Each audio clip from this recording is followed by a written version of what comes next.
Assalamualaikum warahmatullahi wabarakatuh. Bagaimana kabarnya anak-anak? Semoga kalian sehat dan selalu dalam lindungan Allah Subhanahu wa Ta'ala. Hari ini bertemu lagi dengan Pak Guru dalam pelajaran pendidikan agama Islam dan budi pekerti. Nah, untuk materi pada kesempatan hari ini kita akan belajar bersama-sama tentang keteladanan Nabi Ibrahim alaihissalam. Anak-anakku yang soleh dan solehah, untuk mengawali pelajaran pada hari ini, kita awali dengan bacaan basmalah bersama-sama. Bismillahirrahmanirrahim. Nah, anak-anakku, sebelum kita mulai pelajarannya, akan saya sampaikan tujuan pembelajaran pada kesempatan hari ini. Yang pertama, siswa diharapkan bisa menyebutkan keteladanan dari kisah Nabi Ibrahim alaihissalam. Yang kedua, siswa diharapkan dapat menjelaskan keteladanan dari kisah Nabi Ibrahim alaihissalam. Yang ketiga, siswa diharapkan dapat menjelaskan hikmah dari kisah Nabi Ibrahim alaihissalam. Yang keempat, diharapkan siswa dapat menceritakan keteladanan dan kisah singkat Nabi Ibrahim alaihissalam.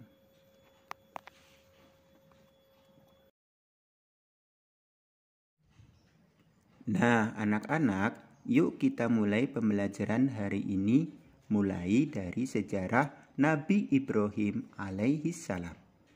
Nabi Ibrahim alaihissalam lahir di negeri yang bernama Babilonia, atau sekarang namanya negara Irak.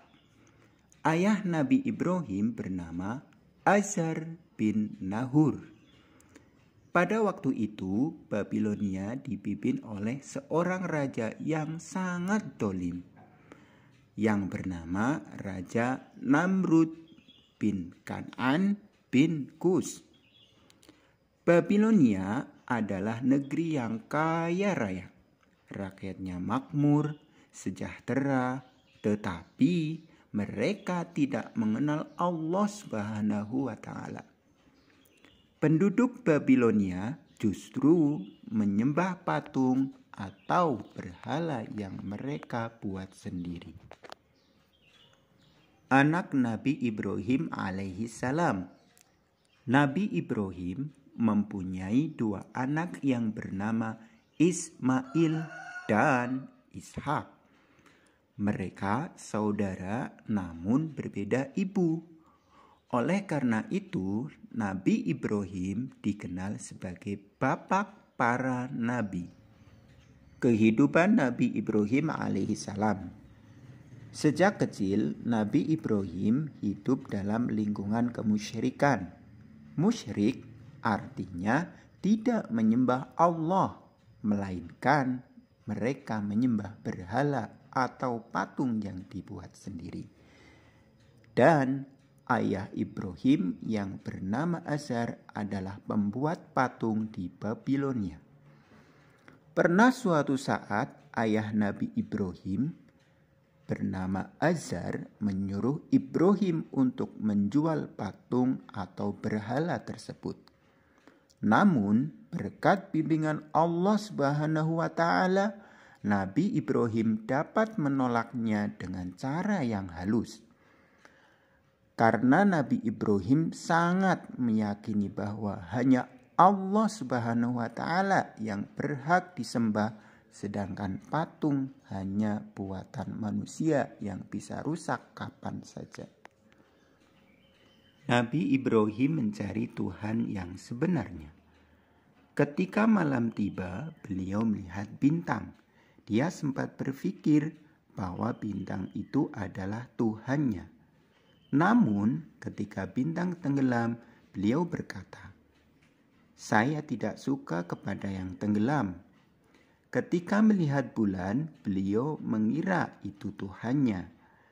Ketika bulan menghilang, beliau berkata, "Sesungguhnya jika Tuhanku tidak memberi petunjuk kepadaku, pastilah aku termasuk orang yang sesat. Ketika beliau melihat matahari terbit, beliau mengira matahari adalah Tuhannya. Namun ketika matahari sudah terbenam, beliau berkata, "Hai kaumku, sesungguhnya aku terlepas diri dari apa yang kau persekutukan." Dari kejadian itu, kemudian Nabi Ibrahim alaihissalam beriman dan yakin bahwa Tuhannya adalah Allah Subhanahu wa Ta'ala yang telah menciptakan langit beserta isinya. Nabi Ibrahim menyaksikan kekuasaan Allah Subhanahu wa Ta'ala. Suatu hari, Nabi Ibrahim ingin melihat kekuasaan Allah secara langsung sambil berdoa, "Ya Allah, perlihatkanlah kepadaku bagaimana Engkau menghidupkan makhluk yang sudah mati." Keinginan itu dikabulkan. Kemudian Allah Subhanahu wa Ta'ala menyuruh Nabi Ibrahim alaihissalam menangkap 4 ekor burung. Setiap burung diberi tanda, selanjutnya burung itu dicincang. Bagian-bagiannya dicampur satu sama lain. Potongan tubuh keempat burung dibawa, kemudian diletakkan di 4 puncak bukit yang berbeda. Letaknya berjauhan satu sama lain. Kemudian Allah Subhanahu wa Ta'ala memerintahkan kepada Nabi Ibrahim alaihissalam untuk memanggil burung-burung itu. Dengan izin Allah Subhanahu wa Ta'ala, burung-burung itu hidup kembali. Semuanya utuh seperti sedia kala. Allah Maha Kuasa. Allah menghidupkan yang mati. Sangat mudah bagi Allah. Nabi Ibrahim alaihissalam telah melihatnya sendiri. Hatinya merasa semakin mantap. Keyakinannya semakin kuat. Dan keimanannya makin hebat. Dan kejadian ini terdapat di dalam Al-Quran surat Al-Baqarah ayat 260. Berdakwah kepada ayahnya. Ayah Nabi Ibrahim yaitu Azar tidak hanya pembuat patung saja, tetapi dia juga menyembah patung itu. Sebelum berdakwah kepada penduduk Babilonia, Nabi Ibrahim alaihissalam harus menyadarkan ayahnya dahulu. Berdakwah kepada ayahnya tidaklah mudah karena ayahnya tetap bersikukuh dengan keyakinannya. Usaha Nabi Ibrahim sudah maksimal. Allah Subhanahu wa Ta'ala yang menentukan. Sikap ayahnya yang menolak ajaran Allah Subhanahu wa Ta'ala tidak membuat Nabi Ibrahim alaihissalam larut dalam kesedihan. Sikapnya tetap teguh untuk menyebarkan pesan-pesan Allah Subhanahu wa Ta'ala. Raja Namrud yang zalim. Nabi Ibrahim alaihissalam hidup pada zaman Raja Namrud yang memerintah dengan kejam. Semua orang harus taat dan tidak boleh melawannya. Jika ada yang berani melawannya, maka nyawa taruhannya. Mereka banyak yang dibunuh karena melawan Raja Namrud. Menunjukkan kelemahan patung. Orang-orang Babilonia mempunyai suatu tradisi, yaitu setiap tahun mereka pergi meninggalkan negerinya. Sewaktu Raja Namrud dan kaumnya meninggalkan negerinya, kampung mereka ditinggal kosong. Nah, kesempatan itu dipergunakan Nabi Ibrahim alaihissalam untuk menghancurkan patung-patung Raja Namrud dan kaumnya. Dengan kapak yang telah dipersiapkan, mulailah Nabi Ibrahim alaihissalam menghancurkan patung-patung itu satu persatu. hanya satu patung yang paling besar yang tidak dihancurkan.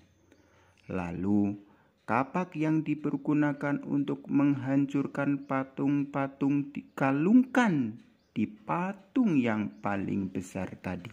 Akibat perbuatan Ibrahim alaihissalam. Ketika Raja Namrud dan kaumnya datang, mereka menuduh Nabi Ibrahim alaihissalam. Raja Namrud berkata kepada Nabi Ibrahim alaihissalam, "Apakah kamu yang menghancurkan patung-patung sesembahan kami?" Ibrahim berkata, "Aku pikir barangkali berhala besar itulah yang melakukannya. Bukankah kapak yang ada di lehernya yang membuktikan perbuatannya? Mana mungkin berhala bisa berbuat seperti itu," kata Namrud. "Kalau begitu, mengapa engkau sembah batu yang tidak bisa berbuat apa-apa?" kata Ibrahim alaihissalam. Mendengar pernyataan Nabi Ibrahim alaihissalam, orang-orang yang menyaksikan banyak yang sadar.